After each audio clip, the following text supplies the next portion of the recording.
Ah yes, anime and manga. The two types of mediums we have to choose over when we want to relax and kick back. Normally, I watch anime, and with this year giving us nothing but the best, I don't blame anyone else that does. But what about when all else fails and there's nothing but shitty stuff to watch? We turn to manga in search of something new and exciting. So today, I want to talk about a manga that I had high hopes for called It's Just Not My Night. So the title isn't really what got me interested, it was mostly the cover art of this fine piece of literature. The matte feel to the book just pulled me to it even more, and I took the financial plunge of $13.99 to read this story, which at first didn't feel like much, but when I think about it, it can really add up. So maybe next time I'll be a little bit more picky, because while I like my fair share of funny and wacky media, this one was a bit too close to another anime I had seen, and damn near felt like an identical copy. But let me explain this story just a bit more. So here's a synopsis for it. Sucks to be me. Powerful vampiress Manamir is on the verge of world conquest, but when a teleportation spell goes bad, she finds herself stranded on Earth. Not only has she been flung into a world that's not her own, she has lost the very power that defines a vampire, the ability to drink human blood. Manamir has to make ends meet somehow, and she's about to discover that it's a hard world out there for a single working woman in this raunchy supernatural comedy. Damn, that's a mouthful. So I'm going to be honest, I glazed over that well-put synopsis when I picked the book up. Right off the bat, it is the main character Manamir, and she does get sent to a normal world, that world being specifically Japan, and has lost her powers. And not only that,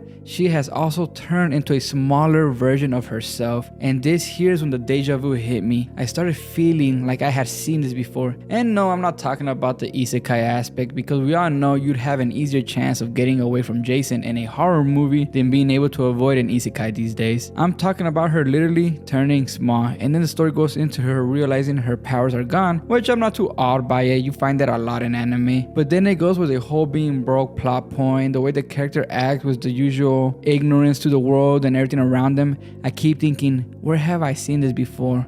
But I couldn't quite put my finger on it yet. So anyways, I continue my reading of this lowly vampire girl and her days as a convenience store worker and the usual wacky encounter with customers and her co-workers. So this is where I start to realize this is exactly like the great Jahi Will Not Be Defeated. In that anime, she is also big and a big dog in her original world like a general, only to be sent to Tokyo and loses her powers. And then she also turns small and has to work as a waitress to get her money up and her powers back. And I was basically reading the exact same anime but with different characters. Only there's one pretty distinct difference with the vampire manga. It's overrun with ecchi scenes. If anything, I would say it's the more R-rated version of the two shows. There's a scene where she sees a magazine and mistakes sex toys as a way to get her powers back and asks her coworker on how she can order them, along with some stimulant pills. And well, you can already imagine the back and forth of confusion between the characters here. Shit, I was pretty confused reading this part because it's not something you see in manga or like that you expect to see in normal manga. They really blur the fine line between hentai and